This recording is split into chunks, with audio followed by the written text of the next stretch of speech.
Saudi আরব, তুরস্ক ও পাকিস্তানের শক্তিশালী মক্কা যৌথ প্রতিরক্ষা জোটে বাংলাদেশের যোগ দেওয়া নিয়ে আন্তর্জাতিক অঙ্গনে আলোচনা তুঙ্গে।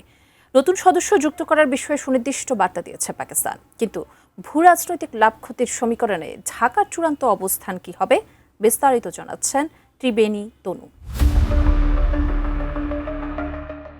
মধ্যপ্রাচ্যে চলমান উত্তেজনার মধ্যে সৌদি আরব, তুরস্ক ও পাকিস্তান স্বাক্ষর করে মক্কা প্রতিরক্ষা চুক্তি MJDA।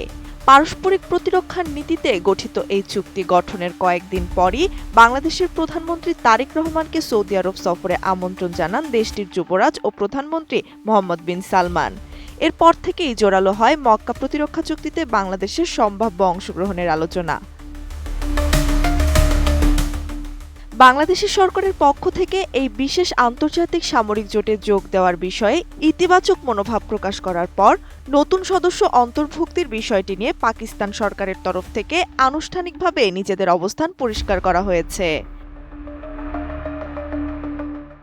উন্নত মানের কাঁচামাল আরআইএল অ্যাঙ্গেল এন্ড চ্যানেল, এখন কাঠের দিন শেষ, আরআইএল এর বাংলাদেশ। ইসলামাবাদে আয়োজিত নিয়মিত সাপ্তাহিক সংবাদ ব্রিফিংয়ে পাকিস্তানের পররাষ্ট্র মন্ত্রণালয়ের মুখপাত্র তাহির আন্দ্রাবি স্পষ্ট করেছেন যে মক্কা যৌথ প্রতিরক্ষা চুক্তিটি মূলত এই অঞ্চলের শান্তি ও স্থিতিশীলতা বজায় রাখার একটি অত্যন্ত শক্তিশালী প্রতিরক্ষামূলক আন্তর্জাতিক কাঠামো। এটি মূলত এমন সব দেশের জন্য উন্মুক্ত রাখা হয়েছে যার যৌথ পারস্পরিক দায়বদ্ধতা এবং অভিন্ন আঞ্চলিক নিরাপত্তার স্বার্থ রক্ষা করার প্রতি পূর্ণ প্রতিশ্রুতিবদ্ধ থাকবে। তিনি আরও জানান, বাংলাদেশ কিংবা অন্য যে কোনো দেশের পক্ষ থেকে এ বিষয়ে আনুষ্ঠানিকভাবে প্রস্তাব জমা এলে তা জোটের মূল দুই মিত্র অংশীদার রিয়াদ ও আঙ্কারার সঙ্গে বিস্তারিত আলোচনার পর চূড়ান্ত সিদ্ধান্ত হিসেবে বিবেচনা করা হবে। এর আগে বাংলাদেশের পররাষ্ট্র প্রতিমন্ত্রী শামা ওবায়েদ ও হুমায়ুন কবির মক্কা চুক্তিতে বাংলাদেশের যোগ দেওয়ার বিষয়টি নিয়ে ইতিবাচক মন্তব্য করে আলোচনার জন্ম দেন। তাদের মতে মুসলিম দেশগুলোর এমন একটি বড় কৌশলগত নিরাপত্তা জোটে যুক্ত হওয়ার বিষয়টি বাংলাদেশ সরকার যাবতীয় লাভ ক্ষতি ও কৌশলগত সুবিধা মূল্যায়নের মাধ্যমে গভীরভাবে বিবেচনা করছে। পরবর্তীতে জাতীয় সংসদে সংসদ সদস্য রুমিন ফারহানার প্রশ্নের জবাবে পররাষ্ট্রমন্ত্রী খলিলুর রহমানও নিশ্চিত করেন, আনুষ্ঠানিক প্রস্তাব পেলে সরকার বিষয়টি গুরুত্বের সাথে ভেবে দেখবে।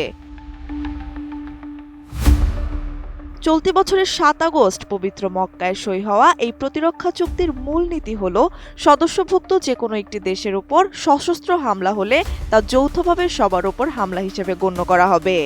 এছাড়া পারস্পরিক রাজনৈতিক ও সামরিক সমন্বয়, যৌথ সামরিক মহড়া এবং প্রতিরক্ষা শিল্প প্রযুক্তি বিনিময়ের বিষয়গুলোও এই চুক্তির মূল ভিত্তি হিসেবে কাজ করছে। যদিও চুক্তিটিকে সম্পূর্ণ প্রতিরক্ষামূলক এবং অ-আগ্রাসী হিসেবে দাবি করছে সদস্য দেশগুলো, তবে কৌশলগত ও ভূ-রাজনৈতিক সব দিক অত্যন্ত সূক্ষ্মভাবে বিশ্লেষণ করেই মক্কা জোটে যুক্ত হওয়ার ব্যাপারে চূড়ান্ত সিদ্ধান্ত নেবে বাংলাদেশ সরকার। ত্রিবেণী তনু, ATN নিউজ।